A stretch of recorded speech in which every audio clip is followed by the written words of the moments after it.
mom and dad. Your mom and dad. Your mom and dad. Your mom and dad. Yabba dabba doo, yabba dabba dabba doo, yeah. Well, welcome home, family. Welcome. It's your mom good to have you here. and your dad. It's great to be here. It's good to have you here. It's good to be a family at home. Just around the fire, just enjoying each other's time. Cozy.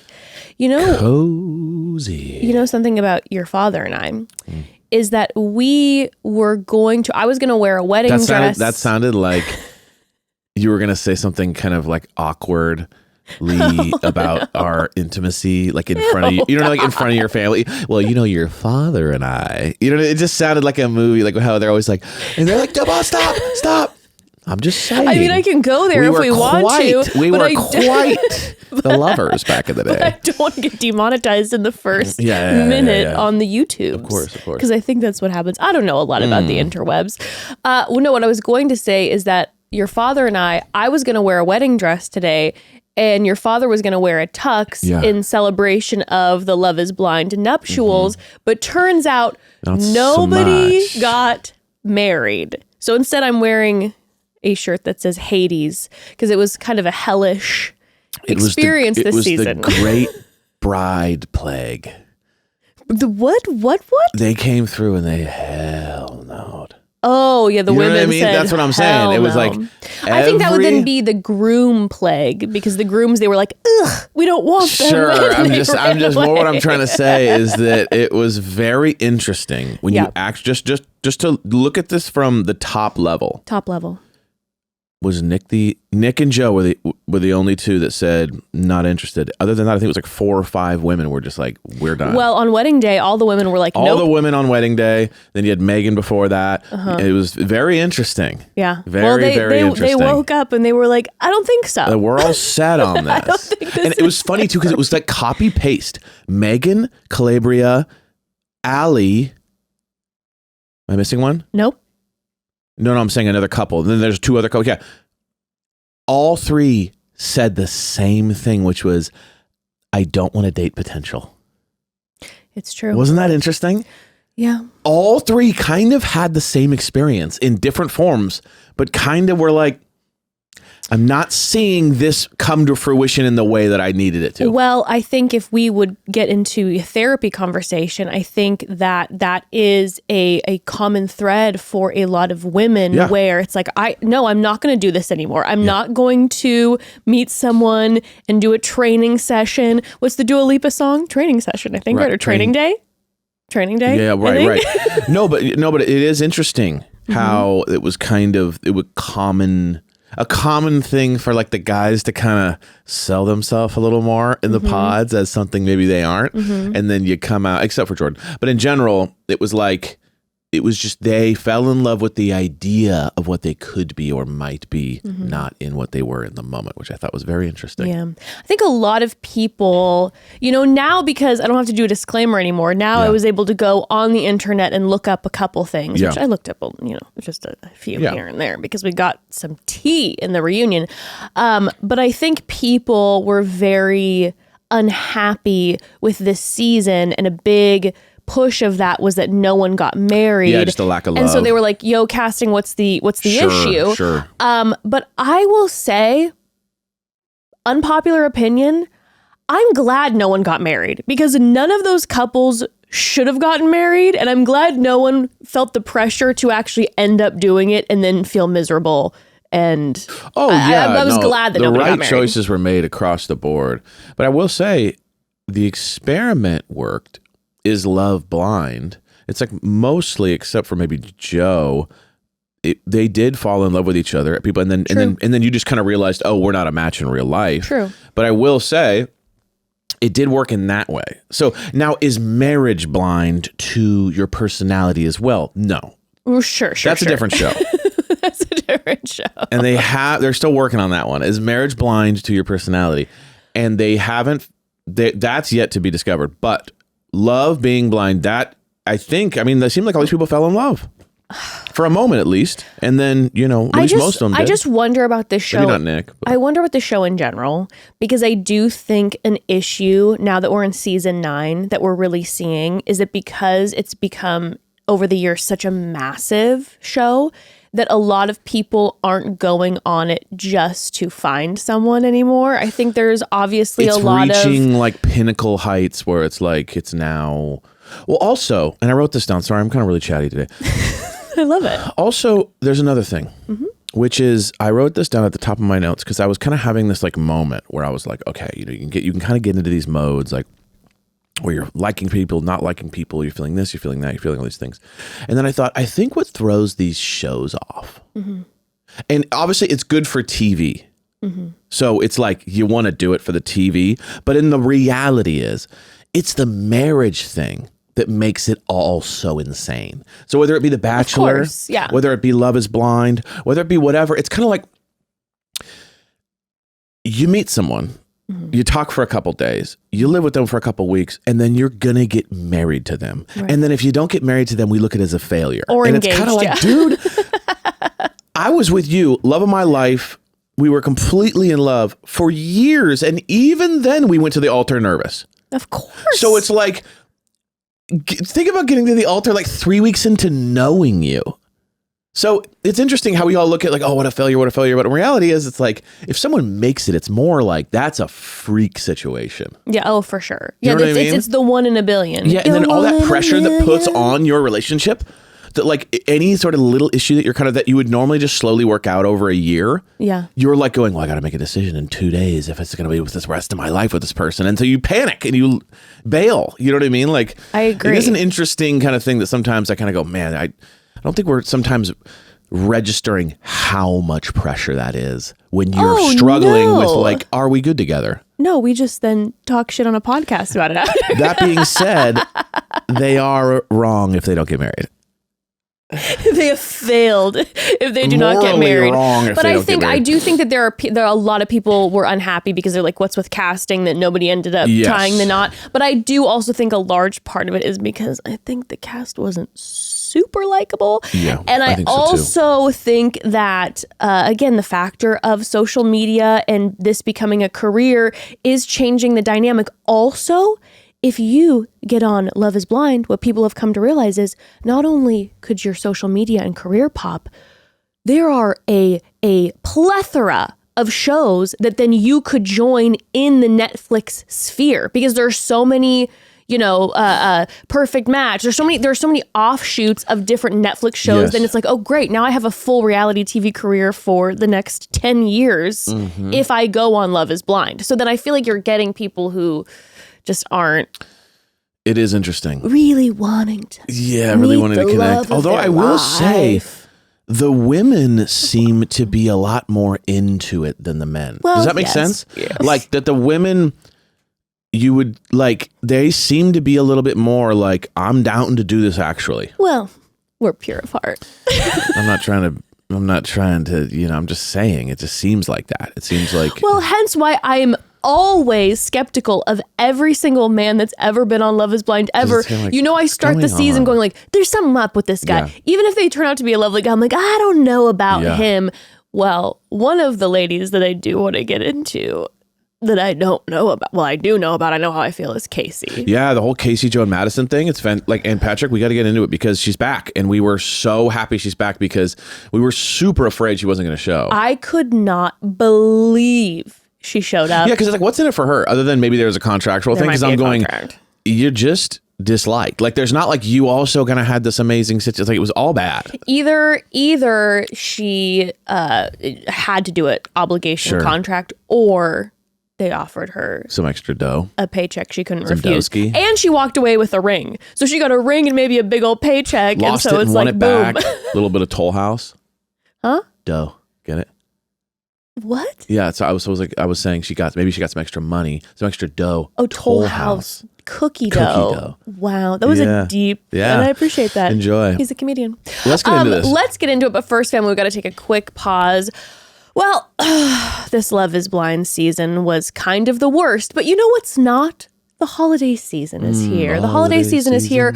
Well, which means the group chats are popping off with gift ideas that nobody actually wants. Listen, I am here to save you from being the Scroogey a-hole of the family, because a-hole is only a naughty word if you wipe. And that brings me to the greatest wellness gift I have ever given or received, our Tushy bidet. I am so serious. This thing is luxury for your butt, for your mood, for your life, to be honest. When we installed our latest when I installed our latest Tushy bidet in under 10 minutes, like the handy queen I am. Actually, it's just extremely simple that they've fashioned it for you, which I'm so grateful for. I felt like I had just leveled up my entire bathroom. Sleek, modern, pretty, like it should be in a spa, not attached to our very normal toilet. And the clean? Oh my gosh, why was I ever allowing toilet paper to do micro tears to my delicate skin? No, thank you. Tushy gives this soothing little waterfall moment, front and back nozzles, mind you, that leaves you feeling like you just stepped out of a shower. Truly the most indulgent everyday upgrade. And for a limited time, our listeners get 10% off their first bidet order when you use code MOMDAD at checkout at hellotushy.com. Yeah, I'm not kidding when I say Tushy bidet completely rewired my brain about what clean means. It's completely transformative. If you know me, you know I'm a Tushy head. Like Jess said, the install was ridiculously simple. No plumbing, no tools beyond what came in the box. The best part for me, it just works. The water pressure is perfect and the seat is sleek and soft close, and the dang thing makes me feel more refreshed than anything toilet paper ever gave me. And I love that it's actually better for our bodies. Washing instead of rubbing, reducing irritation, micro tears, all that. Plus, using up to 80% less TP is great for the planet and our budget. I also didn't realize how many people deal with discomfort from hemorrhoids, etc. Tushy legitimately helps soothe that for a lot of folks. It's wellness in the most practical form. And listen, holiday gifting is hard. People say, no, I don't need anything. And then they get mad when you give them a candle, okay? But a Tushy bidet, that's the gift that makes people gasp, laugh, and then say a huge thank you later, because they have never felt this clean in their entire lives. This thing removes 99% of bacteria, gives you the gentle, luxurious wash instead of that scratchy toilet paper situation, and even comes with an air dryer so you can literally go hands-free. Incredible. So here's the deal. Remember, a-hole is only a naughty word if you wipe. For a limited time, our listeners get 10% off their first bidet order when you use code MOMDAD at checkout. That's 10% off your first bidet order at hellotushy.com with promo code MOMDAD. That's hellotushy.com, promo code MOMDAD. Okay, family. So today we are talking Love is Blind, weddings, and reunion. Yeah. And I think today I want to get into the hot topics. So I think let's jump all over the place. Just like one, we look at it as one organism. Yeah, I want to go into the couples, but I don't want to I don't want to start with the weddings because those are kind of just a little more like sad. I want to get into like the spicy business. So we're going to be all over the place. Side note, reminder, tune in next week on Wednesday for a fun holiday-ish call home episode. If you have not, send in a call home voicemail. If you have any sort of question, relationship, life, family drama, whatever, also send in, if you'd like, some wild family stories for the holiday season so we can trauma bond. We love to do that with our families. So tune in next Wednesday for that. I need to start with Kacie. Of course. That's a given. I need to start with Kacie. So, as we said, she showed up to this reunion, this outdoor reunion. Was it outdoor? Was it indoor, outdoor? Was I can't tell. Was it like Pirates of the Caribbean, where it's like it was like the ride where you're like it's like Rainforest Cafe. It's inside, but it's outside. Like it was giving Rainforest Cafe. It was giving inside, outside. I think it was actually unless it was air conditioning. Did you notice that those things were moving around?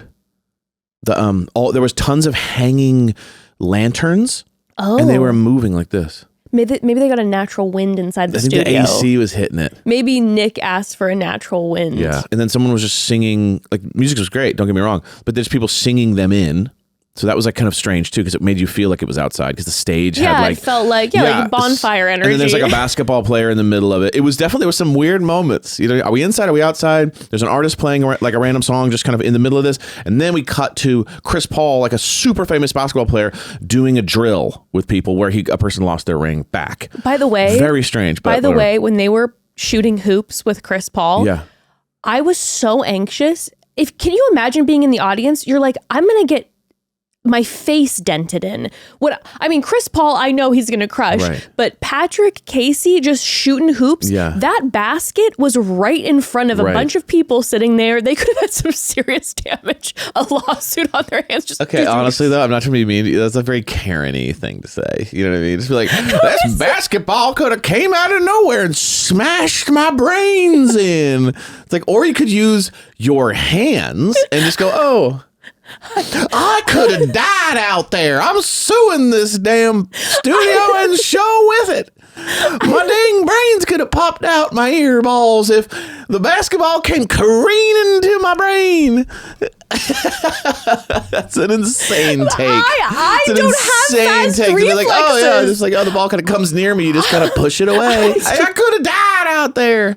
I have no athletic abilities. I have terrible reflexes. I'm not like a cat. I can't whoosh quick. I'd have to be sitting there like this or like this the entire time, which would be very awkward.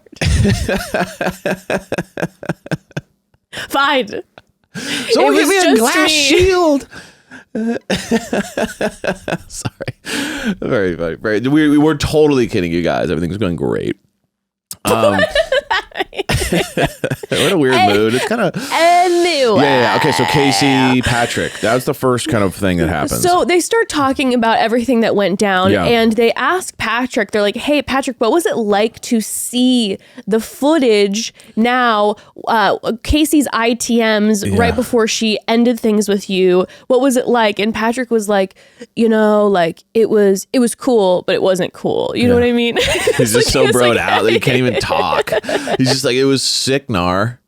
It was absolutely raging awesome, bro. But like he was saying, I understand what he meant. Where it was like, he's like, I'm it's glad good to know, but it was cool, but it was not cool. I can't get anything from her. It's basically what he's saying. Like, she can't talk to me barely. Even she won't even get on the phone with me. She won't tell me anything. So it was at least nice to know kind of what the issue was. That I found out what was going on, but it wasn't cool. And then Kacie has the audacity to pop in and say it wasn't cool at all. All I wanted to do was protect you. And that's when everyone like retched. That's when everyone groaned. Everyone's like, ooh. There was an audience. And she's like, how dare you tell me how I can feel? It's like, no one's saying that. Everyone's like calling you like full of shit. That's what everyone's calling you. The audience member who literally goes, oh, please, like, oh, Jesus. Give that person an Oscar. It was gorgeous timing. I think the biggest thing with Kacie that was super weird was just like, when he's talking about like, I just tried to kind of like reach out and have a conversation with her and kind of understand where we were at.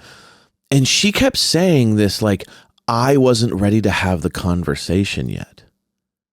And I'm like, that's like Joe saying I'm still not ready to have a conversation to break up with Matt. It's like, you're the one. I wanted to hang out and drink with my friends. Yeah. Instead. It's like, it only works if Kacie was reaching out to have more conversations with Patrick, and Patrick wasn't ready to talk to her post breakup. Of course. But like, I wasn't understanding this whole, like, I wasn't willing to have the conversation yet about how I wasn't attracted to you and how I didn't want to be with you.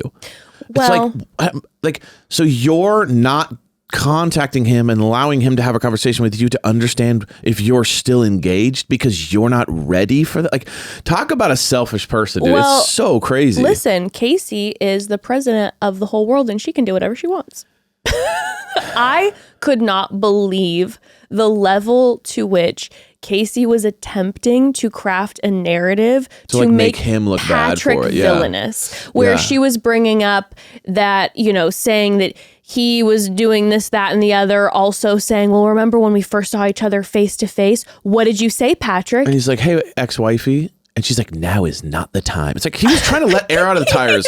He was trying to like, he was actually being nice by hoping to make you laugh a little bit to like, it should have been you that tried to make like a funny gesture to kind of make things nice. Instead, he goes out of his way to kind of like release pressure. And you're like, that's rude. It's like, and then Kacie starts pulling the attempt to make Patrick look bad by saying, I was your second choice. Right. And then, that you did like a little kind of like cheeky TikTok that I didn't like. So it's like, you're really wrong. So I want to say this. I don't know what Patrick posted, and I don't want to say it's probably a moment of weakness. But I'm just saying, I don't want to say it's okay because it might have been terrible. I don't know. I don't know what it was. So I don't want to like say that. But as far as it goes in the pods, when she's now trying to kind of be like, okay, audience, let's direct our attention this way. Patrick did a full 180 and I was the second choice. And, maybe it wasn't nice that he called that after, but obviously he's traumatized after what you did. Right. Okay, it was terrible. It was terrible. It wasn't terrible that you're not attracted to him and you don't want to be with him.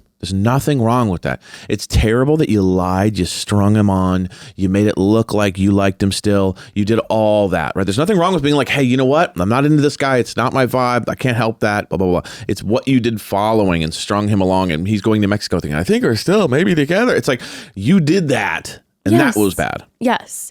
And then the whole situation with the ring. So in between this, Patrick is trying to say, hey, Kacie, he's getting the audience's reaction. And he goes, Kacie, can you just apologize? That was really funny. He stood up, he's like, now is a good time if you'd like to take the time to apologize. And her body was like, she froze. Do not calculate this as how can I apologize? What did I do wrong here? It was very funny to watch him be like, now's just a good time for you to apologize. And she was like, over my dead body. Genuinely.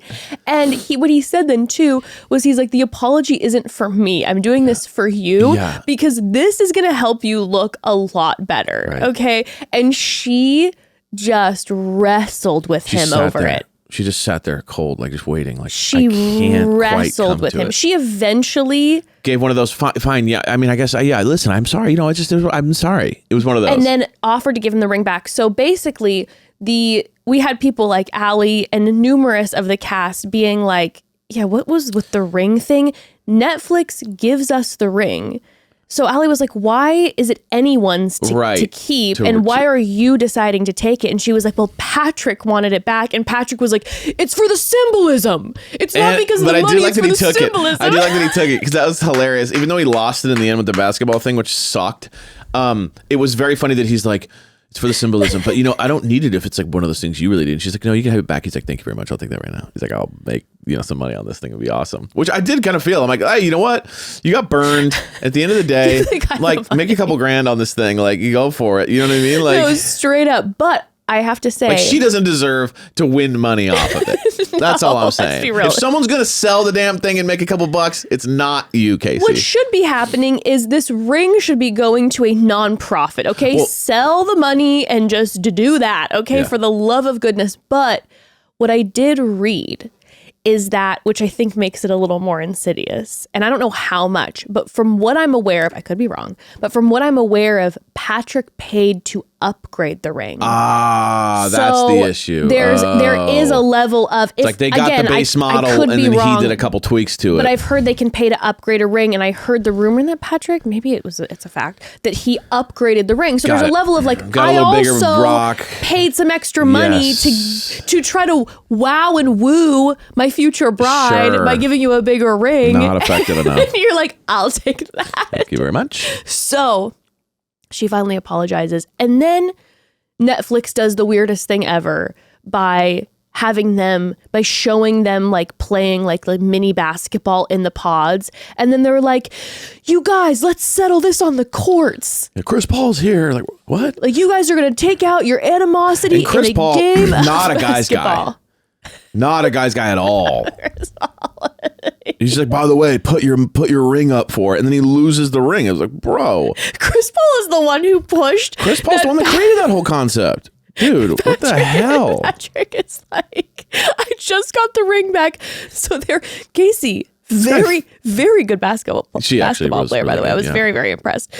But she ends up winning. Patrick lost again. So she ends up winning, and then Patrick gives her the ring, and she takes that ring, and she walks right back to her seat. Thank you very much. Family, I need to sit in this and say maybe one of the bigger villains we've ever seen on a reunion, because she did no apology. She sat in exactly what she did, and then she didn't even do the social media apology where she... It's because she doesn't even understand it. Where she takes the ring back from Patrick and says, "I'm going to donate this to charity." Maybe she ended up doing it online or something. But that would have been like, PR move to be like, "I'll take it back. Thank you, Patrick. I'm going to be donating this to da da da da da." She reminds me of? She took it and she sat her ass back down. Yeah. It was like, "I'll be using this." She reminds me a lot of who's the lady in I'm totally spacing on her name.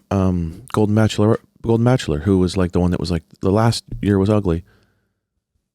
Oh my God! Why have I forgotten her name? You guys know what we're talking about, though, right? The one Lemon Bar. Her, because there's kind of this like. I'm so sorry, I forgot. I don't even track with like what you're talking about because some villains are like, I'm trying to do this. Yeah. And like, but then some are like, I don't even know what you're talking about. What's the issue? What did I do wrong? And those are the true ones because it's kind of like they're not even getting what they're saying is rude. They don't even get what they did is wrong. They're just kind of like, who, me? It's. Speaking of that, I think the Joe Madison connection has been someone who has been beautiful and popular since she came out of the womb. And she does what she wants. And she's always gotten exactly what she 100%. Wants from everyone. And so there is no empathy to try to understand another person's perspective. Zero. And yes, going into that, we then have Joe. Yeah, the thing that we didn't see coming, which was the connection. She not only wrecked Patrick's life, but there's a trail here that she's left behind on the show. There's a trail. So when we saw Joe and Madison's breakup, Madison made a comment and said, "Hey, so there were some singles that we saw last night. Does that have anything to do with what went down?" And you and I, we were like, "Oh, I mean, maybe it kind of sprung some thoughts in him." But what we didn't know is that, okay, so here's some tea.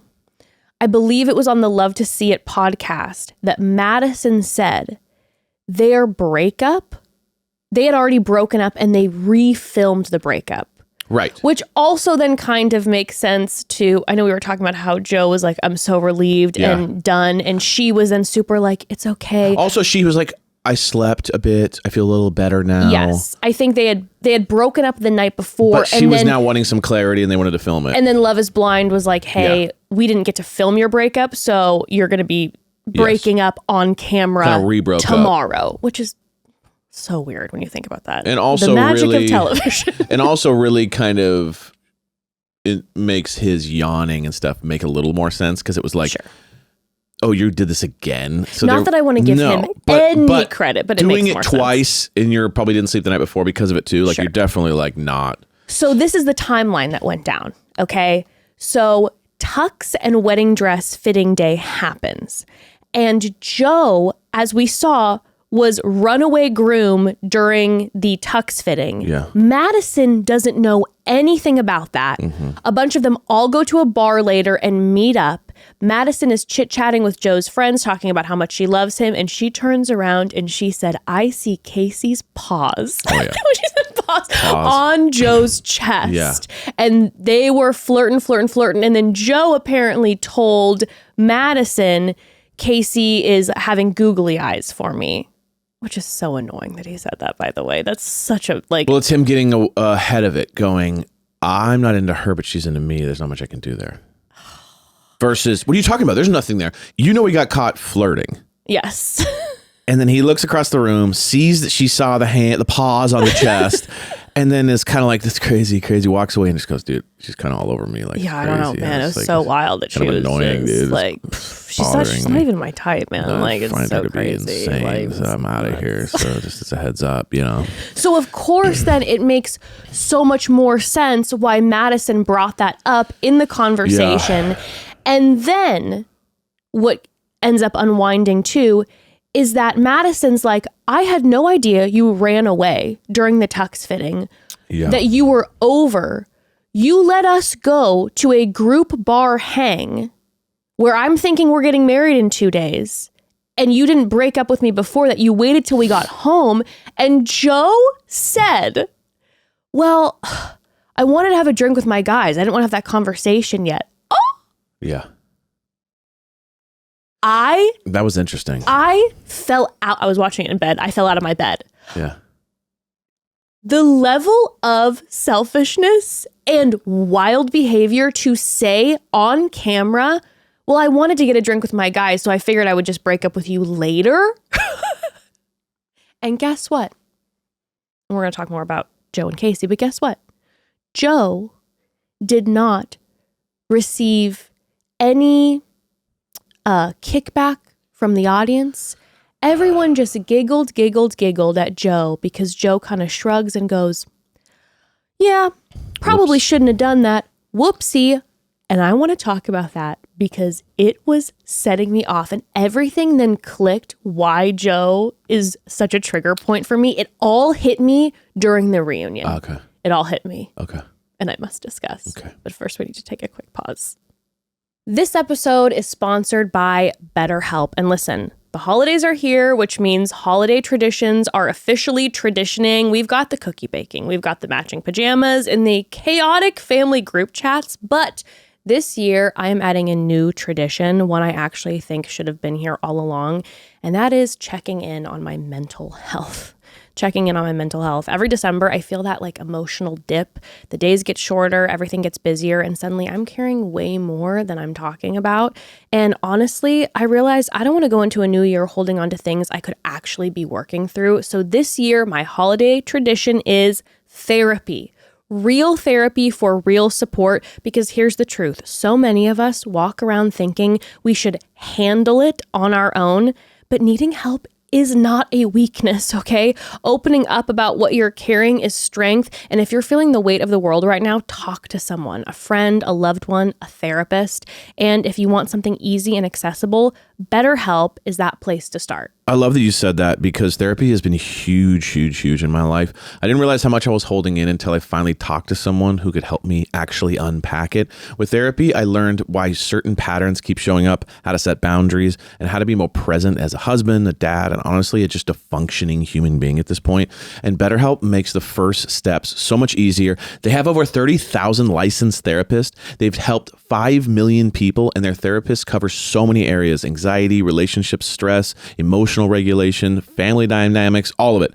There's a quick questionnaire to help match you with someone who fits your needs and preferences. And if the match isn't right, you can switch therapists anytime at no extra cost. Plus, it's fully online, which makes it so convenient. Yes, you can schedule sessions around travel, family events, all the holiday chaos, or pause when you need to. And BetterHelp therapists work according to a strict code of conduct and are fully licensed in the US and have an average rating of 4.9 out of 5 for a live session based on over 1.7 million client reviews, which is amazing. So listen, whether you're checking in on yourself or deciding this is the year you talk to a therapist, BetterHelp makes it easier to take that first step.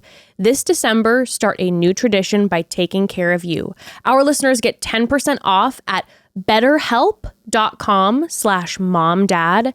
That's betterhelp.com/momdad. betterhelp.com/momdad. Okay, so back to my favorite person on the entire planet, Joe. Yeah. As you all can tell, Joe's my most favorite person ever.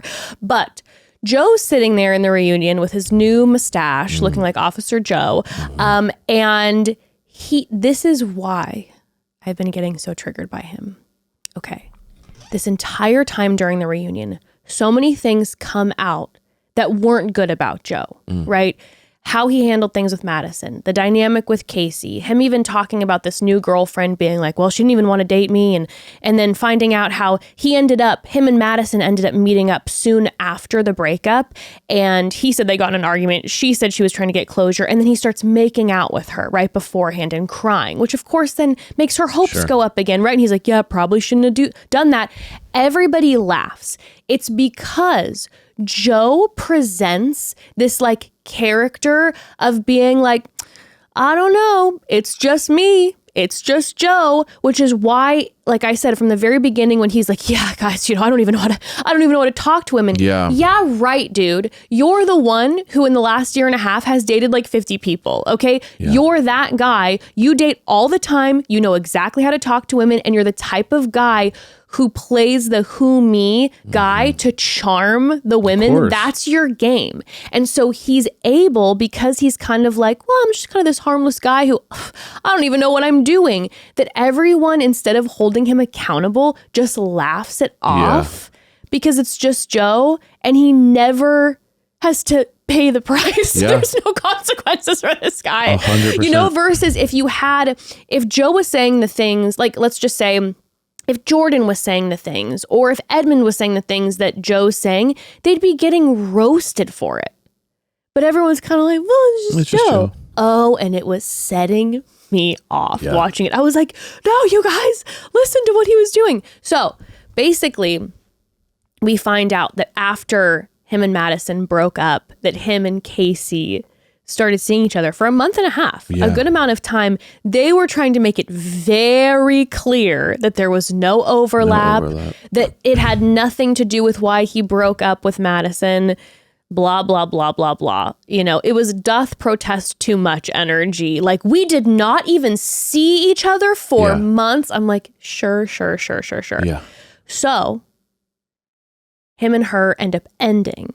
And then we hear the tale of how Kacie shows up to a big party and corners Madison and starts complaining about Joe to Madison. Yeah. And then we hear, and I'm not going to use the phrase, that Kacie went up to, first thing that Kacie did when she went up to Madison is say, hey, we're bleep sisters, which, by the way, is a racial slur. It's not okay to say. So by the way, Kacie. Right. She starts it off like that, being like, we both hooked up with the same guy. What's up? Then let me complain about him. Yeah. It's like we're basically in the same position, even though like I was flirting with your guy when you guys were the night before gonna get married or whatever. Can you imagine how out of body? I mean, it's just you have to be. But that's that Kacie thing. Okay, the Casey's not tracking with like any of this. No. And she's thinking like, we had a great conversation. Everything's great. What are you talking about? And she's not tracking that Madison's like super pissed at her and felt like, but that she was influencing her downfall and all this stuff. So that's the interesting Kacie thing, is that the Kacie thing is like, she doesn't really track with like the negativity she does, or like the actions and how they have like reactions. It's really fascinating. Either she doesn't track or she just refuses to. Sure, but to walk up to someone that you would, if you had the insight to know what you were doing, you wouldn't walk up to that person and be like, let's talk about, like, I do honestly feel like she's one of those people that like is so kind of consumed with her own world that like she doesn't really care / get how her Well, because we hear them later too. Kait talks about how her and Brendan went on a date, and then afterwards she went to Kacie's house. Some of the girlies, they were all hyping her up before they were going out, and then Kait says that Kacie then was all over Brendan that night. So it definitely sounds like she's one of those girls who like really gets off on like every guy liking her, and it's probably especially guys in relationships. Well, there's probably something there. Here's some other tea. So Joe says that he has since been dating a woman named Avery, right? And in Joe's words, she didn't want to date me. And so we were on and off and on and off. And there was no overlap. I was never dating.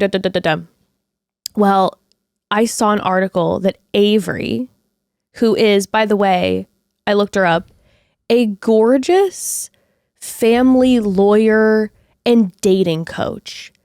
And obviously I don't know this woman personally, but I'm seeing red too, being like, why does a guy like Joe, he walks away and he's got this lawyer dating coach. Oh God, I was just furious. I'm like, Avery, why? I don't even know you. But, blessings.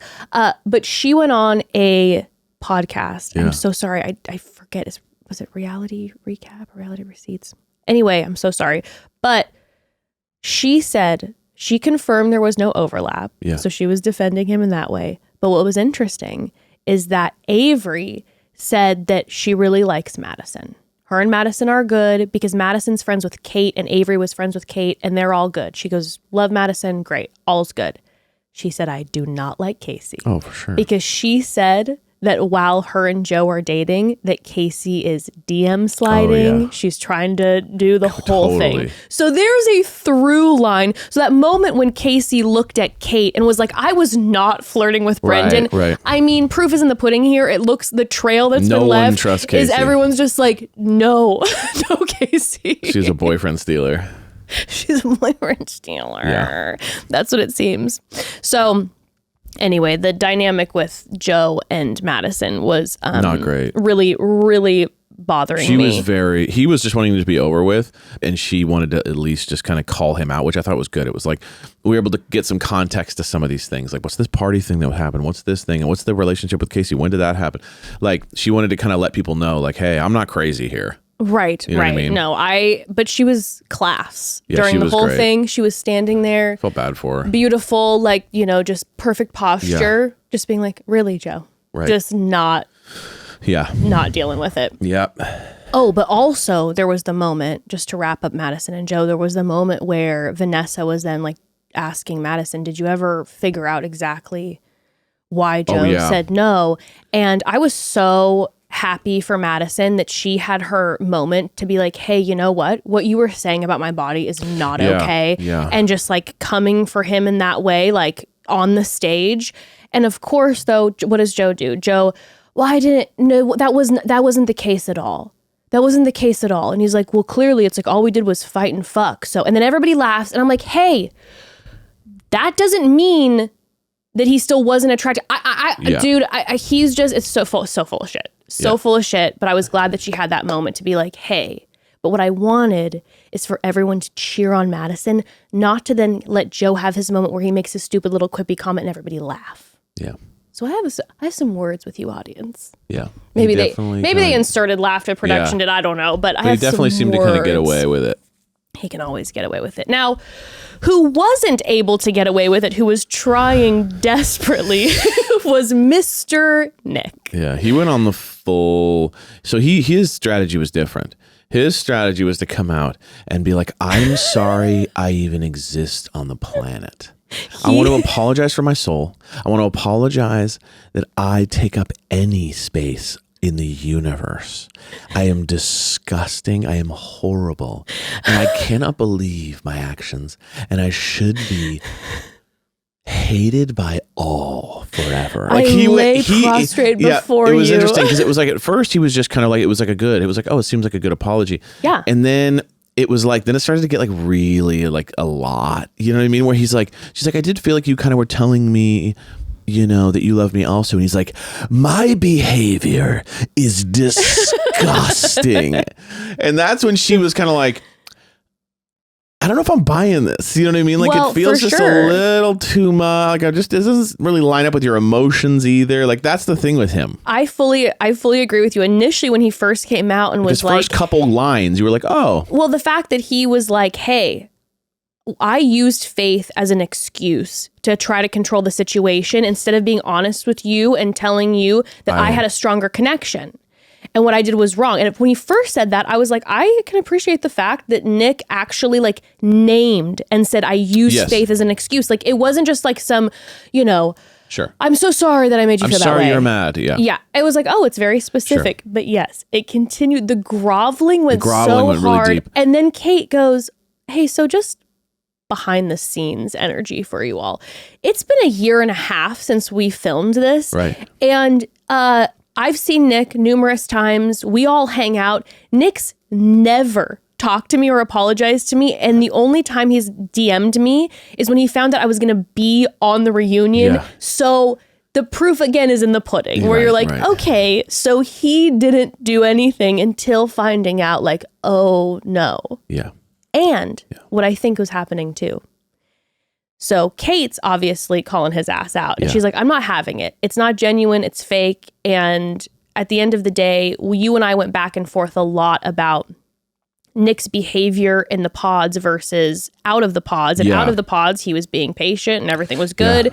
In the pods, the behavior was atrocious. And so you're like, who are you? And then hearing all the cast say that he's not genuine. So of course I'm listening to what Kait is saying. What I was blown away by is that Annie was coming to his defense When I thought last episode, I said, Annie is going to let this man have it. And it is going to become this like symphony of you've hurt me. But Annie sat there and Annie was like, you know what? I disagree with you. He was just expressing himself. I think he's being genuine. We're caught up in the moment. We all know how it feels when you have numerous connections. And I felt like the way that he handled everything. And she was coming to this man's super chill, super defense. Supporting him. Yeah. This is what I believe is happening. Okay. You know how we said the entire time that Nick and Annie were a political marriage? Yeah. Like these two are just trying to present a certain image to the world and post on social media and become those people, right? Yeah. I think what happened was when he broke up with her, she was obviously very upset about it. Yeah. I think once the show ended, a lot of people had a problem with Annie's behavior. And so she was getting shit. And then there was also people who had a problem with Nick's initial behavior. And so I think these two have been talking and come together and been like, the best way to handle this is to come humble as a united front together, because it will look the best for us post reunion when there's not tons of drama and everyone's like, wow, they were humble and they owned up to their things and and they had each other's back. I think the political marriage continued even though the breakup had happened. That's what I think. Yeah, I mean, that makes sense, right? They're both like trying to just save face and like, let's go our separate ways. And but I do like that Nick, not like actually, but I found it funny that Nick kind of kept with the whole narrative that like, I loved someone else and I'm sorry that I hurt your feelings. Even though I think Kait was the first one that he had kind of really confessed to, right? So he told her that he was fully in love with her, that he would literally like go to the moon for her. Exactly. And then he like switched it up. So I just thought it was funny that it was like, you know, he kind of does the political thing where it's like, I'm groveling and so sorry that I hurt your feelings. Not that I did the wrong. You know what I mean? Like, I'm sorry, I did love bomb. I was caught up in the home. I shouldn't have done that. And it just hurts my feelings. It just hurts my heart that I loved someone else more. And that's tough. It's like you know what I mean? Very interesting. Yeah, I am curious. I didn't look up. I'm curious to see what the public's response was to Nick, to Annie after the reunion, after the show, and then after the reunion, and like how they felt about it all. Because listen, I just cannot shake what I saw and what I heard. Again, also some of the hatred that was spewed in the pods. Yeah. But then when every single person is like, you are fake, it's hard to combat that. Yeah. Like, it's hard to combat that. And then even the way that then they were talking about, hey, Nick, how did you feel about hearing what the cast was saying about you? And then Joe was like, yeah, man, I'm sorry. I shouldn't have said those stuff. And the way Nick handled it was very like, hey, you know what? I right away called Joe and I go, you might have been right. I see you and I understand you and no worries, my guy. It was politician vibes. Big time. I saw the politician eyes when Kait kind of kept pushing Nick and kept denying him, and he started to get a little annoyed. You saw it was starting to break. He's like, I tried to come in here real fake humble, and you're pissing me off. Now you've gone too far. But even the way then that it was talking about the cast, there wasn't even saying all these bad things about him. I mean, again, everyone's different, but I think most people, when you hear people you think are your friends trashing you, you kind of go, yeah, you know what, it hurt, but like I can forgive them or weird. Whatever. He was like, I totally get it. I texted him immediately and said, brother, don't worry about it. You have a tough enough day ahead of you. He's like, I isolated myself in the pods. I really didn't get to know, and I get it. You're friends with Brendan and no worries. And he also would have been like, hey, fuck you, bro. Like, you're just live talking mad shit on me and you have never had a bad interaction. Like, what the fuck? Like, anyone would have been like, honestly, you're an asshole, Joe, for doing that. And Joe did know. He's like, even though you're being cool, like, I can't even defend that I shouldn't have done this. Now, he didn't say I didn't feel that way. Sure. He just was like, I shouldn't have said that way. But that's enough to, like, for me, if someone was doing that I'd be like, dude, you're like, I don't like you forever. But like, I'm saying, even if you were like, it's been a year and a half, I'm over it, I'm extending forgiveness, you're still like, yeah, that was hurtful. He was overly like, nice. He's like, brother, I sent you flowers that. for talking shit about me because I just appreciate constructive feedback. It's like, that's what was disingenuous, because it's like, and then no one would react that way. And then Annie's severe non-reaction to everything, and Nick is wonderful, I think he's everything's okay. And and nothing about the personal life. I was like, I'm sorry. Yeah. I don't buy what I'm seeing. So there wasn't really any, drama between Nick and Annie at all that we got on the reunion. Zero. Let's continue to discuss some of these couples, but we have to take another quick pause. Okay, listen, we just watched an episode where we see that all the cast parties together. Yes. Constantly, and they're arguing over who owes who for that giant takeout order after they go out. And I'm like, this is why we use Cash App, because we've all been there where someone goes, I'll send you the money later, and then you never hear from them again until the reunion episode, okay? Cash App has been our go-to for years because it's so simple and weirdly calming. I mean, genuinely, your girl here struggles with tech, but sending or receiving money on Cash App is literally the easiest part of my day. No hoops, no chaos, no long limbo where your money is processing. And my favorite thing, if something looks sketchy, Cash App literally warns me before I send anything. It's like my own tiny financial guardian angel sitting in the app. And also, personalization, I have the cutest romantasy drawing on my Cash App card, and it sparks joy every time I pull it out of my wallet. I just love that card. Yeah, Cash App has honestly become my default for everything. Paying for rehearsal spaces, sending money to my hockey teammates when we grab food after the game. It just works. And Cash App just released a new status program for the way people actually spend called Cash App Green. It unlocks new ways for you to pay, get rewarded, and easily grow or manage your money on your terms. Now, when you spend at least $500 a month with the Cash App card or Cash App Pay, you earn green status, which unlocks benefits like up to $200 of free overdraft coverage, higher borrow limits, and custom personalized cashback offers every Friday at places you love to shop. Turn every spending into status with Cash App Green. Download Cash App today or visit cash.app/new to learn more about this and other great features launching now. And for a limited time, new Cash App customers can earn $10 if they use the code CASHAPP10 in their profile at signup and send $5 to a friend within 14 days. Terms apply. Cash App is a financial services platform, not a bank. Banking services provided by Cash App's bank partners. Prepaid debit cards issued by Sutton Bank, member FDIC. Cash App Green overdraft coverage, borrow, cashback offers, and promotions provided by Cash App, a Block Inc. brand. Visit cash.app/legal/podcast for full disclosures. Okay, let's move on to the couples who actually made it to the wedding episode. Yes. So let's start with the couple who didn't actually make it down the aisle, and then we'll get to our couples who actually made it to the wedding day. Let's talk Sparkle, Megan, and Jordan. So before the reunion episode, we see them in the wedding episode, and they are not going to the wedding. We meet up with them at their apartment, and clearly they've already had kind of a combo, a mini breakup talk saying, I'm not doing the wedding tomorrow type of energy. Correct. And I'm not gonna lie to you, this conversation like really broke my heart. It was hard. This was a hard combo. Man. It was like like we've said about them over and over again, they're the couple who I could actually see working if there weren't as many mountains to climb for both of them.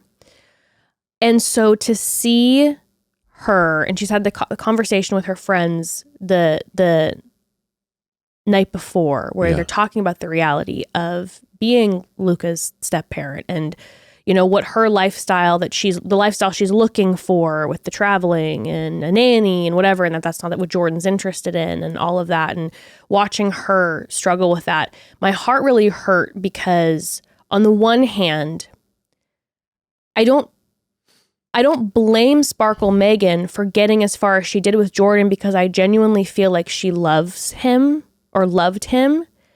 And I think she thought that she could get there and be that.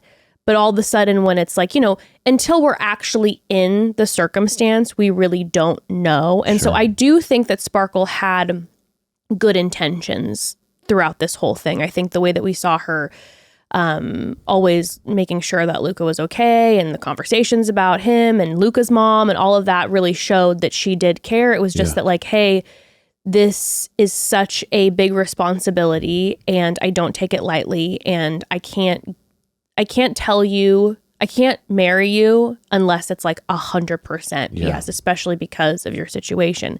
But then on the flip side, my heart was destroyed for Jordan. Yeah. Because Jordan, I think more than anyone we've ever seen on this show, came into the pods, full disclosure of everything. He went straight into the pods, was telling Megan, I'm a dad. Here's what my situation with, like, you know, my ex.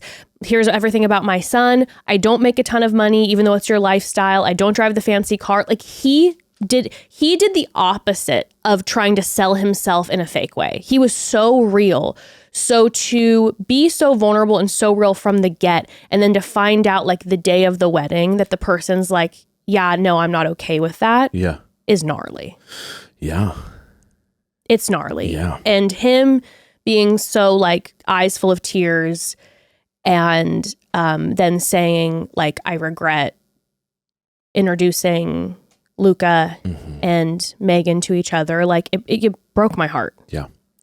And he wasn't like, and he clarified later, he was like, it wasn't like that I wish I didn't, you know, introduce him to her specifically. No. It was just that like I brought someone like this, you know, into my life so quickly I should have, and whatever. He also, what he did, which I really admired about Jordan, is he said, I regret putting myself and my child in the situation of this process. Like there was self-reflection being like, this probably wasn't the best idea. It wasn't like, it's you. Yeah. It was, I've reflected and I have regrets about that. Yeah, exactly.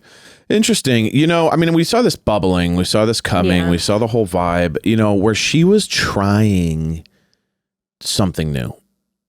I could say the same thing about Kalybriah. I could say the same thing about Allie. It's kind of like this, what's been working in the past hasn't. And maybe this is what I need to do. And this is, I think in Megan's case, I think that the mistake was more painful than she realized in the moment. Yeah. And probably didn't realize kind of what was happening and maybe the depths at which like this is going to cause a problem. I feel like she kind of fucked up. You know what I mean? Personally, I think she's not a bad person at all. This wasn't malicious, but I do believe that he was honest about himself the whole way through. I don't have a lot of money. I live in a small 1-bedroom apartment. I'm a dad. I'm a simple guy. He never changed his tune. I think she kind of tried it on and it didn't work. And I don't think she realized how painful that could be for the other person. That's kind of my personal opinion. Yeah, no, I hear that. She knew quickly, you could tell quickly that she was like, I don't know if this is going to work, but she kept pushing and trying because there was this level of like, we don't match conversationally. We don't match interest-wise, lifestyle-wise. Now, the only thing I will say in her defense though, is that she did say, we fell in love in the pods through our conversations.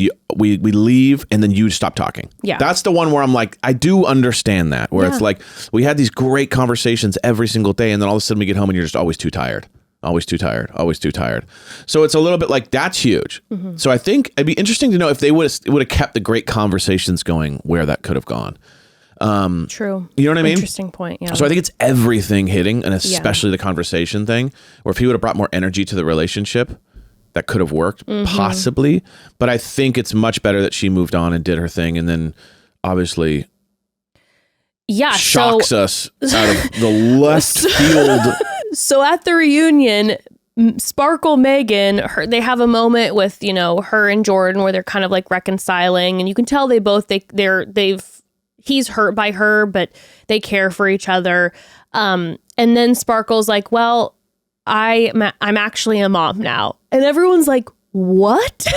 She had kept it fully secret that she ended up meeting a guy. His name's Paul. And a couple months after they met, she ended up getting pregnant, and they're still together. And she now has a little baby boy. I'm so happy for her because Sparkle, that was the thing. Sparkle went in, and obviously there was the conversation about you know, with her and Jordan, it's like, I don't know if I can do this right now because it is different stepping into someone else who already has an established family. And also is like, hey, I don't want to be traveling. I don't want a nanny versus maybe Paul is the type of guy who's like, yeah, like we can travel with a nanny with us. I mean, you know what I'm saying? But Sparkle always said from the get is that she wanted to be a mom. Yes. And so now Sparkle has a little baby boy and I'm so happy for her. But the fact that she was able to keep this secret, she was like, no phones at the baby shower was like, it made me laugh when Nick was like, that's like full spy. He's like, Paul, you better be careful. Yeah. Like full, like CIA. Yeah. It didn't get out. The whole cast was shocked except for Jordan. I was happy to hear.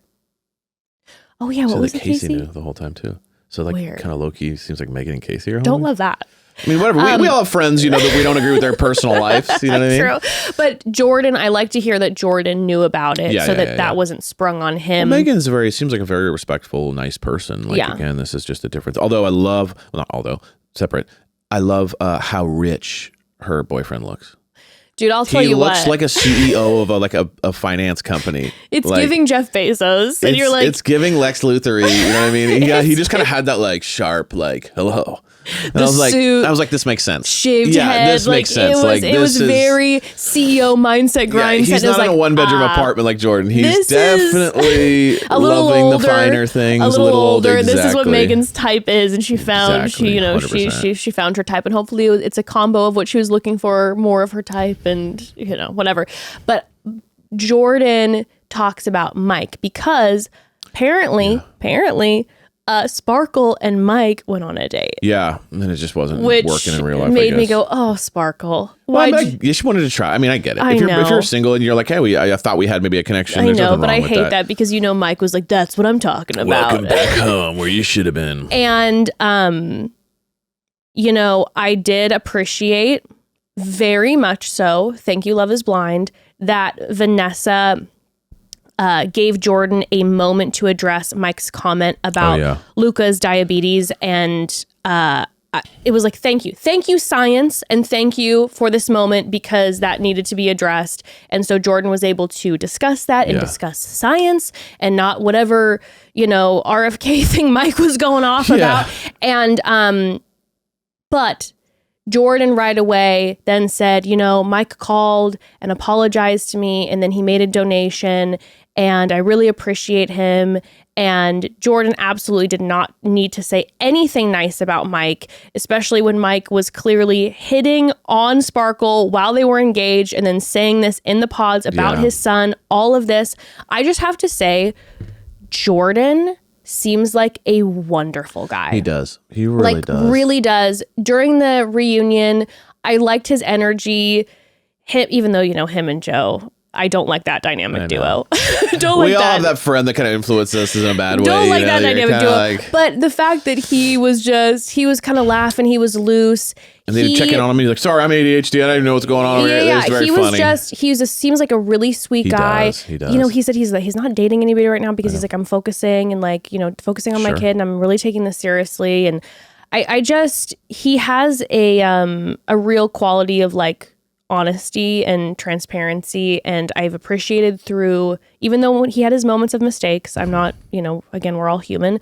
I appreciate that through the whole journey of this, he always spoke well of people. Always. In the pods with Mike, he was like, hey, you know what though? He was really sad. I think he's the most stand-up person on the show. He always spoke well of people. I think he's the best person on the show. It seemed like, honestly, probably track record wise, it seemed like a great guy all the way through and through. So shout out to Jordan. Shout out to Jordan. Okay. Should we talk Allie and Anton? Sure. Okay. So these two, Allie and Anton, made it to the wedding day. Yes. But before the actual wedding day, we see during their bachelorette parties. Yeah. A conversation that Allie has made me laugh so with hard. her besties that had my jaw on the floor. Dying. When her friend said, are you okay that he's a truck driver? Because some look down on that. And especially for a woman of your caliber. Of your caliber. I screamed. I'm like, ma'am, please don't speak for us as a united group of people to say that we look down on truck drivers. And then Allie. So of course, you got those thoughts when those are your besties, and they're both like, but let's talk about how much money he makes. And all three of them, their vibe was very funny too, because it just had, like, if you were to AI like three girls having this conversation, what would they look like? It just had that look. I know what I mean? I know. I don't even want to get into specifics. It was just perfectly cast for this conversation. It really was.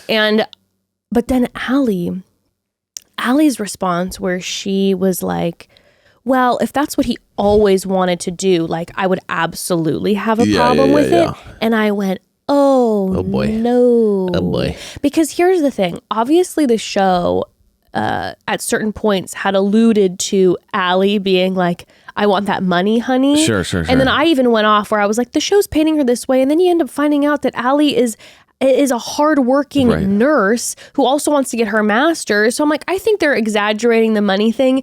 And then in this conversation, and then even in the reunion, I was like, okay, the money's a real big deal. There's something so funny to me about the friend saying caliber. The woman of your caliber. Because it felt like, don't you understand that looks and money are directly correlated? Correct. You know what I mean? She's like, the way you look. Because you are hot, he must be rich. Yeah. We need to understand that the money goes with the looks. So you are very beautiful. Therefore, your money should be high. Correct. And the money's not high. So what am I missing here? Yeah. It was almost comedic in the way that, like, the conversation went down. I was almost laughing at it because it just felt like, it was almost like an SNL skit too. They had like the ski goggle kind of things on. They all were blonde. I don't know. It was just very, like, funny to me. And you could tell that Allie is like she's very sweet, but agreed with everything that they were saying. So it was like this kind of funny where her delivery wasn't as abrasive as the one presenting the argument. Yes. But she was like, you make a very fair point. She's like, yes, correct. She's like, and I also am seeing the issue here. Absolutely correct. And we'll talk about it, but there were numerous things in the reunion that I was like, okay. Mm-hmm. And then there was also something too about when they get to her at the very end of the reunion and say, are you dating anyone? And she goes, I'd like to keep my personal life private. I go, oh, so he's real rich. She's like, I'm also dating Paul. Megan's billionaire boyfriend. Or I will be dating Paul by the end of this night. One of the two. I'm also dating Paul. Very funny. We're all dating Paul now. I casually date Paul. But billionaire Paul. But yeah, it was telling. It was telling. So let's talk about the wedding day. But first, let's take one more quick pause.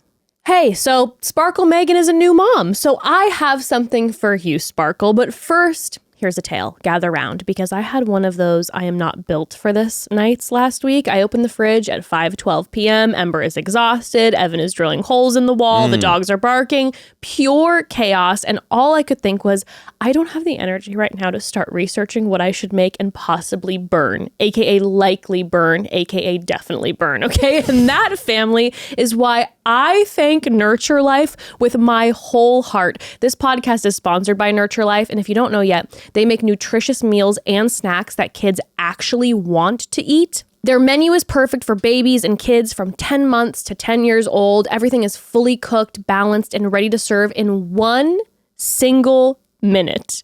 Do you know how sacred that is to me, okay? 1 minute? And last night, true story, Ember inhaled their chicken bites with green beans and roasted sweet potatoes like it was a Michelin star cuisine, and I taste tested it because obviously, and yes, it was in fact extremely delicious. Yeah, honestly, it's magic. Nurture Life has completely changed dinner time for us. Nurture Life lets kids enjoy a healthy, nutritionally balanced diet while still eating all their favorites like mac and cheese, spaghetti and meatballs, and much, much more. So parents can be sure they're always getting a healthy meal that their little ones will love. That's why Nurture Life is the top meal delivery service for babies and kids. And it is even allergy friendly too, which is huge. So how does Nurture Life work? It's simple. Choose from more than 50 varieties of nutritious, balanced meals on their menu, from finger foods for babies and toddlers to kids meals for older kids. Then Nurture Life does the cooking for you, and the fresh meals are delivered straight to your door in refrigerated packaging. And all of Nurture Life's meals and snacks are designed by registered dietitians, so I know we're serving our kiddos food that is good for them. And listen, we have used Nurture Life for years now. I think Ember was about 2 years old when we started, and I remember genuinely tearing up because dinner was so easy for the first time in months, and she loved it. And I'm so grateful for Nurture Life. So head to nurturelife.com/momdad55 and use code momdad55 for 55% off your first order plus free shipping. That's right, 55% off plus free shipping. Once again, that's nurturelife.com/momdad55 and make sure you use our promo code momdad55. Even if you aren't a parent with young kids, you might have parent friends who struggle with mealtime. Make sure to share our code so our show gets the credit. Remember, put your little ones first with healthy meals from Nurture Life. Okay, so Allie and Anton's wedding day. I gotta tell you what, Evan, Anton has forever been the curious one for me because I feel like we've been all over the place. Like one day I'm like, I don't know about this guy. And the next day I'm like, he seems cool. And then the next day I'm like, oh no. Yeah. And I don't know. I'm down with him, but I'm also, I don't know. I think he parties harder than he says he does. Okay. Yes. I think he parties harder than he says he does. Yeah. I think he likes it. Yeah. And I think he has fun. Yeah. And I don't think there's necessarily, unless it's a problem or whatever, there's anything wrong with it. Yeah. And I think that he picked, they aren't meant for each other. She wants, like she even brought up, and I didn't really understand he wasn't a healthy eater. Like, oh, that was weird. But I'm saying she's kind of influencery. Like, I want healthy eating. I want no drinks. I want money. Working out more. I want to move. Yeah. Exactly. I want to move to Miami. Like she wants the glitz, glamour, famous athlete boyfriend in Miami. That's what she wants. Yeah. Have whatever you want. He bit off more than he could chew with her. Let's just be real. Sure. He was like, I like this idea. He meets her. Oh my God, you're beautiful. I like this. He was just not in his world. Yeah. And it's just reality. It's the whole time he was trying to kind of keep her, knowing that it wasn't working. He kept saying over and over, even on the wedding day, I'm just afraid she's going to say no. I'm afraid she's going to say no. So he knew that he didn't have the things that she required. Yeah. And so it made him insecure. I don't think he's like, I think he's a nice guy. I think he's a party boy. I think he has fun. I think he's like, it was just not a good fit. Yeah. Not a good fit. And so I wasn't shocked at all when she said no. I was shocked because there wasn't a lot of tells. Like she was like even telling the mom, I love your son. Everything's cool. And then she's just like, I think she came to terms with like kind of what her friend was saying. Like, I need money. I need status. I'm not trying to do all this stuff. I just want to be influencer vibes. Like it's not working. I can't lie.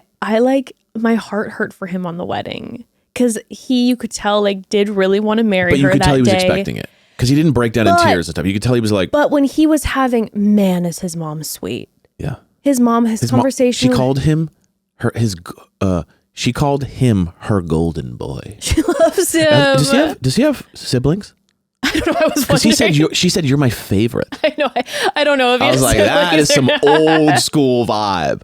Just to openly call one of your kids the favorite. I don't think he's mentioned any siblings. If he has siblings, that's insanely hilarious, like iconic. Just be like, by the way, you're always my favorite on national television. If he doesn't, that's the cutest thing ever. To be like, you're my favorite, you're my golden boy. You're my so sweet. He's also mama's boy energy too, for right? sure. But she was a doll. Their conversation before, and then when she went up to see Allie, she was so precious, so encouraging of them, being like, hey, you need to do what you need to do, and her even telling Anton like, hey, listen, like if it's meant to be, and if not, it's not. Like it's okay. It's gonna be okay. I thought she was awesome. Side note, how funny was that one sister who's like, I hate this. I do not approve of this. I've decided to come out of respect for you, but this whole thing is bullshit. I want you to know. I was like, what happened to you? Like, since like that's kind of the mom move. Like, why are you like? What happened that you're like the matriarch? I am not approving of this, but I guess I'll allow you. It was very like, and she was standing in the corner too. Like the other sister came up, was like, and she was just like this, cold, and just like walks up. But I was goes, happy for Allie because I know her and her mom had talked about that sister and how like, they had had drama, but like Allie loved her deeply. But I thought it was sweet that then she did end up. You know what? Honestly, I respect that sibling move to, instead of being like, I'm not showing up, to be like, I hate this, but I'm here for you. I respect it, but I'm also like, yo, chill, bro. No, like, I agree, but I'm like, also you're like, what the hell? Like, how about just like calm down a little bit? Like, I agree. That was insane. I agree, but I do think it's nice to be like, well, but she showed up. She showed up, and she told her how much she loved her, and how that she's her angel, and all these things. Now, I do think the sisters are a huge reason why Allie was like, oh, I'm good to say no.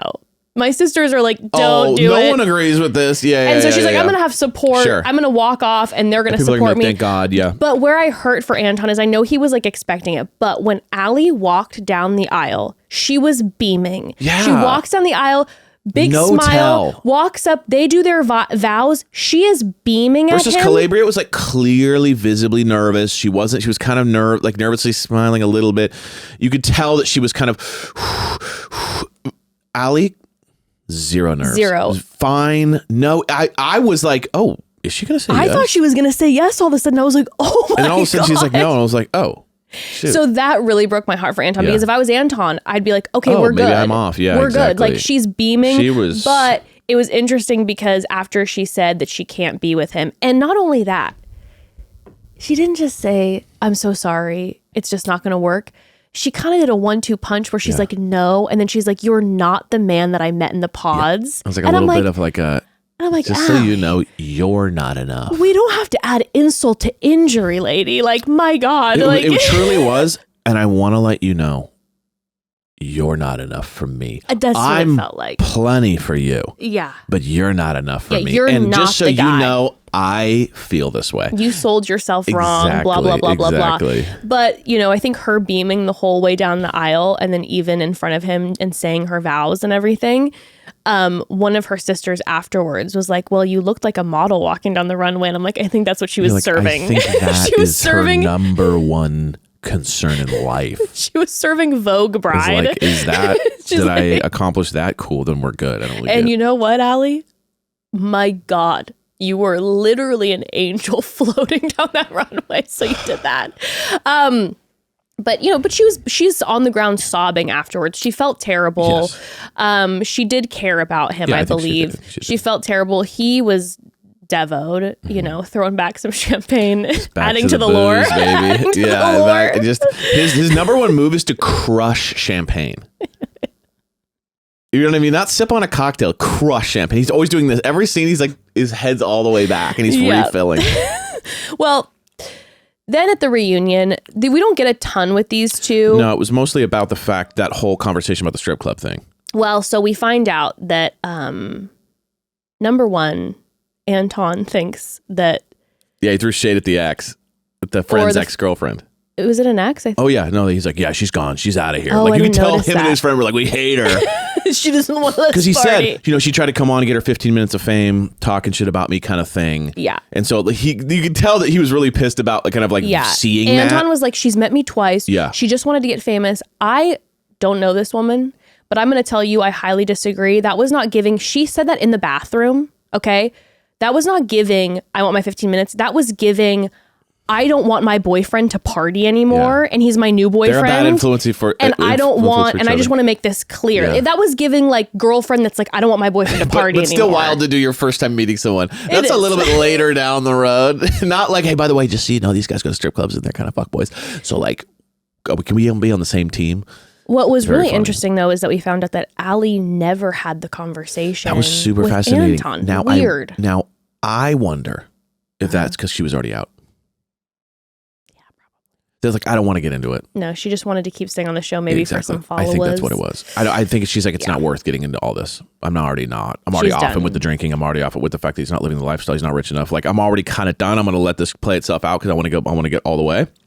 But you have that conversation. She had multiple conversations about the booze. She had conversations about stuff that was bothering her.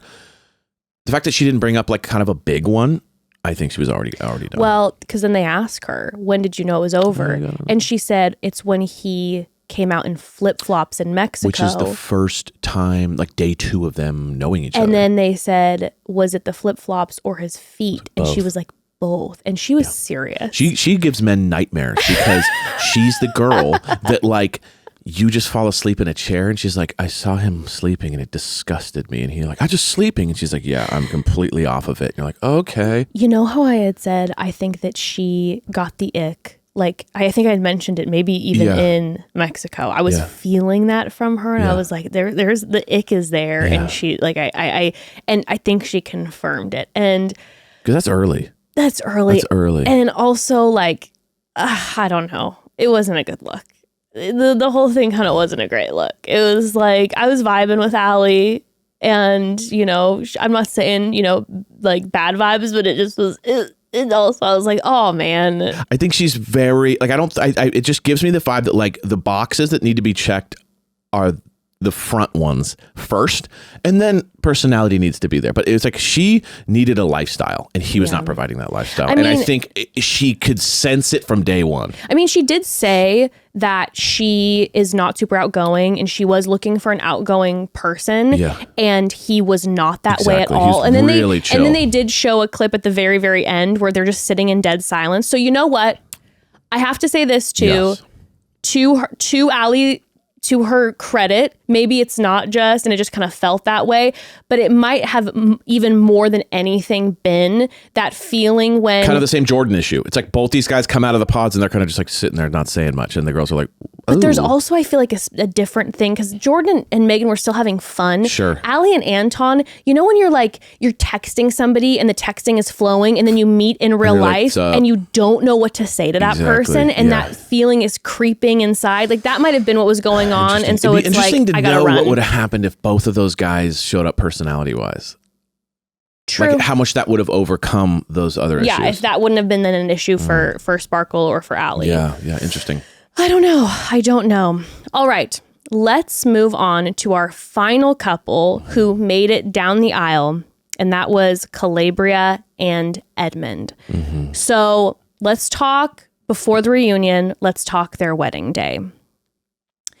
This one really, really hurt me too. Sad. This one really, really hurt me too because there were a couple things going on. Number one, we had Kalybriah right away emotional, crying. Really, I felt like tapped into her love for Edmond. We see that her mom loves Edmond. Yeah. Her mom was awesome. Mm-hmm. The fact that her mom went down to see Edmond and was like, hey, I'm checking in on you. And then we find out that Edmond's mom didn't show up, which is heartbreaking for him. And he's processing that. And Kalybriah's mom was like, hey, I just want to let you know, like, that doesn't mean that someone doesn't care for you. And it's okay to feel hurt right now. Like she validated his feelings and then it was like, you know, it's okay. And it's so funny watching her mom because Kalybriah is obviously a social worker, but also like I was hearing from her mom, like really like quality therapy type of conversation, and the way that she was like helping Edmond through that, I was like, oh, that is her mother's daughter, because Kalybriah is like that too, where it's like that social worker helping you process through things and work out stuff. That was interesting to me, and that was so special.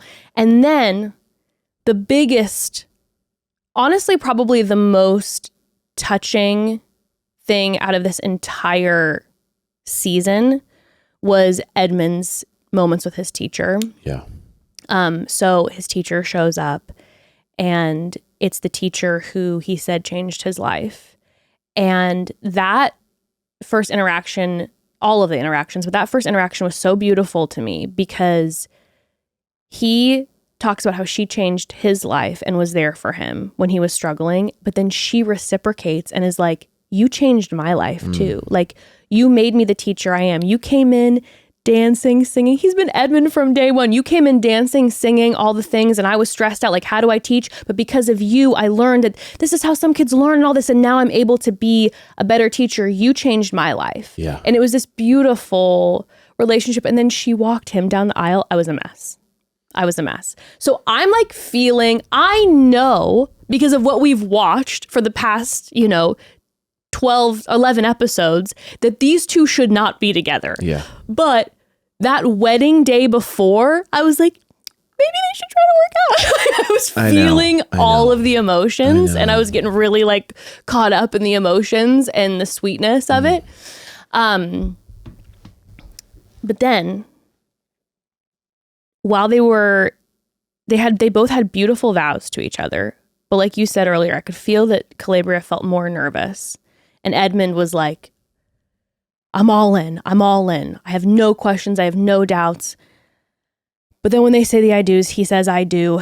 And she starts crying and says, I'm sorry. You deserve someone who's 100% and I'm not 100% right now. And it doesn't mean that I don't love you and I don't accept you. And he like visibly reacts to it. And he's like bent over and he's struggling. The moment when he's crying and he's like, I'm not okay. And she holds him. I was a mess. Yeah. I was a mess. It was tough. And then he pulls back and he's like, man, you're the most beautiful woman I've ever seen. Like that makes it harder. And she's like, you have the best body. And then they hand in hand walk down together. Yeah. And have the conversation. He's like, hey, maybe this could be something. And she's basically like, no, it was nice knowing you, but that's going to be I'll enough. keep your number in my phone, but like... I'll keep your number. She's like, thank you for going through this experiment with me. And then he has this really like powerful conversation with his teacher, whose teacher's like, I'll just be there if you want me to. And he's like, I think I wouldn't hate that. And the thing that was hard is that after watching all of these episodes and their relationship dynamic was so toxic, the wedding day, how she held him, he's crying, but then he walks down hand in hand with her. That was the moment where you're like, these two people really care about each other. And I think they could have a really beautiful friendship, but my God, they don't work in a relation, in a intimate romantic relationship. And then you saw the switch at the reunion where you saw then the relationship being talked about. And you and I had this conversation after watching it. It feels like Kalybriah gets frustrated with Edmond almost because it's like there's something about Edmond that can trigger her and she's not used to feeling that way. It's like she's not that type of person. Yeah. And he brings out these frustrations for her. And so it almost is like an overwhelming, not only am I trying to communicate these things with you and get you to understand why I feel a certain way, but then also I feel almost frustrated with myself that I feel so frustrated with you. It kind of, we were talking about how it kind of almost had that energy. Yeah. I mean, I think it's like when you're really not a match and the person, and you're looking for something that the person is not giving and you need it and it's missing big, I think you become not yourself. Mm-hmm. You know what I mean? You see this with friends that get in relationships that aren't right for them. Yeah. They start behaving differently. Mm-hmm. They start acting differently. They start kind of personalities changing in front of you. You're like, what's going on with you? You're like, you know what I mean? Like a lot of times you'll see it in forms of like people who like get really into stuff they don't even like because their partner's into it and they're trying to please and they're trying to make it work. And for me, it felt like that for her when it came to just like the stuff that she would get mad at him for would just be like that you dismissed me or that like you told another person to talk over me, like stuff that was kind of hard to nail down to where he was even confused. He was like, I don't even know what I'm doing wrong. Like I'm just talking. What did I do wrong? Because I feel like it's not like specifically you're doing this or you're doing this. It's that my body and soul and spirit is not connected to you and needs this. Mm-hmm. So then I'm just like so uncomfortable with myself with you that like I can't even really land the plan on what the issue is. It's just kind of everything. Right. And that's like just a really good sign of like, hey, we shouldn't be together. Because it's not as simple as like, I like you a lot, but you always go to strip clubs. It's like I like you, but I realize that like the way you are doesn't sync up with me. And so then I'm now frustrated and kind of don't know what the issue is exactly either. And I'm trying to find the answers. But so for me, it was just a clear sign of like two people really not on the same page. Yeah. And I agree. And I feel like it's like, for example, if like a lot of guy friends that I have, I really care about them deeply. And I think that they're a great like part of my life. But if I were to try to figure out a relationship with them, I'd probably end up hating. Right, 100%, 100%. And that is truly what I think happened. Like they could be friends and have a great time together and everything, but like romantically, it just immediately soured the vibe. And I think she was underestimating. How, like she was really swinging for something new. And he just was too far down that road. Well, and what she said that was interesting to me is that she was like, we were best friends in the pods. I fell in love with him and his energy and his voice, but like I couldn't visually see. So she wasn't seeing how intense it was. And so basically what she was kind of saying, it's like, listen, we all know Edmond, he's jumping up and down. He's flinging his legs everywhere. He is full of energy, and I don't think it was for her. It's not her vibe. So she then starts bringing up, here are all these things. I think this is why I think you were being manipulative, because when we were in, you were constantly crying about everything, and you're crying frustrated at me because it wasn't a crying that was like, oh, we're crying together. It was when I would call you out, you'd cry, right? And so that was frustrating. And then one day she goes, you're just like, you're done crying, and I think that's manipulation. And that was an interesting dynamic to me, because then Edmond was like, I was not manipulating you. Like I wasn't trying to. And I stopped crying because, you know, when I would cry and then you'd get frustrated, it was almost like, well, I'm not supposed to cry because then she's going to get frustrated. So then I stopped crying. And I could be very wrong with this.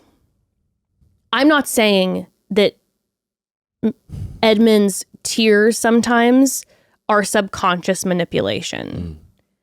But I think, at least my vibe, was that it's like Kalybriah was such a motherly figure for Edmond, right? And as a motherly figure, she is often very right in her assessment of him, and also her assessment of like how he needs to grow. But sometimes moms are wrong. As a mother, I say this, right? Of like, I'm wrong all the time. And I feel like Kalybriah kind of was getting in a cycle where she thought she had it fully nailed. And I think with this one, I think she was a little wrong. I don't necessarily get the vibe that Edmond was intentionally trying to manipulate or faking it for the camera intentionally. I think it was like, I think Vanessa brought up like almost a protection because of Edmond's trauma and all of that. And I don't know. I think he put her in a zone where she had to be the pilot, driver, engine, crew. And she didn't like that. Clearly didn't want to be driving the entire thing. She's like, how about I wanted a partner? And I think he kind of, his energy and his vibe and his kind of, you know, youngness kind of made her feel like she had to step up for every section of the relationship. And I think it made her uncomfortable. And I think at the end of the day, it made her not into him, and it made her feel frustrated and kind of out of her element and not having his, you know what I mean? Not enjoying the relationship. And then with not having a partner, then you could see when she was talking. She's always frustrated because of that lack of partnership. She was frustrated too, where she was like, hey, you're making me appear a certain way, which is harmful. And now I feel frustrated because we're supposed to be partners in this, and I feel like you're ditching me. But then he's not hearing it in that way. He's like, I feel like I'm just, I'm trying to not do something that's going to frustrate you more. I don't know. It was that one. That one really, it made me sad. But at the very end, I was really, really happy that they had like a sweet moment and hugged it out. And he was so sweet where he was like, there's no way that I could get a woman like Kalybriah outside of this show. And it made me sad. And I hope that Edmond finds love. He will. Know? It's just tough. Like that's just not his woman right there for sure. Like she needs something different, you know, and he's a special case. Like he's an interesting dude. He's a sweetheart, but he is a complex character, and there's a lot there. And so it requires a special person to be with a special person sometimes, you know, he needs a lot of things. And I think that she was like, I have needs that aren't being met, and that's just reality. And I think it's okay. And I think the fact that she was supporting him and loving him and apologizing for the stuff that she did, I thought that was great. I thought you couldn't have ended it better. at the end. It was like they were tense. Like the wedding day was so sweet, and then the reunion was like you felt the tension, tense. And then they both apologized and they hugged it out. Yeah. And I don't know, I feel like those two could like be really good friends. They could be besties and they could never be romantic. Yeah. It's just one of those. Yeah. So anyway, I think that's it. That's it. Wow. We did it. Season 9. Thanks for going on the journey with us late, guys. That was I actually thoroughly enjoyed the season. Obviously, like love wasn't the answer, but like I did enjoy the dynamics. I enjoyed the personalities. I enjoyed a little bit of the surprises. Mm-hmm. I felt like, to be honest, we've had seasons that maybe have more viewers, but it's kind of boring to me. That's kind of like, you're like, that's cool, but like nothing really happened, and a couple couples are now in love, and these other couples didn't really get together. It's like, maybe I'm a sucker. Maybe I've just watched too much TV these days, where it's like, I gotta have a little something. I need a little spice. I need someone to kind of like have an issue, or like, you know what I mean, to kind of get me in on this. Because when you just watch people go, oh, that's great, you're like, all right, well, I'm glad they have a good life. You're gonna need to talk shit a little bit. We love you guys. Yes, thank you so much for going on this later. I enjoyed being able to take our time on it too, because sometimes I feel like we'll do watch 6 episodes at once, and then I'm like, I can't. Episode 1 through 12. And I'm like, I can't. Yeah. Figure out how I feel, and it's just trying to recap that. So we appreciate you all so much, and we love you so much, and we're gonna have a great time next Wednesday all together with a special episode. So send in those call home voicemails, and you can prepare yourself. I'm going to share a very embarrassing story that happened to me a couple days ago. So tune in for that one. You might have more stories regarding that too. Yeah. Oh, yes. True. What a tease. It's like, but yes, I might have more stories as well for some embarrassing things that have been happening. So anyway, we love you so much, family, and we'll see you next week. Bye. Bye.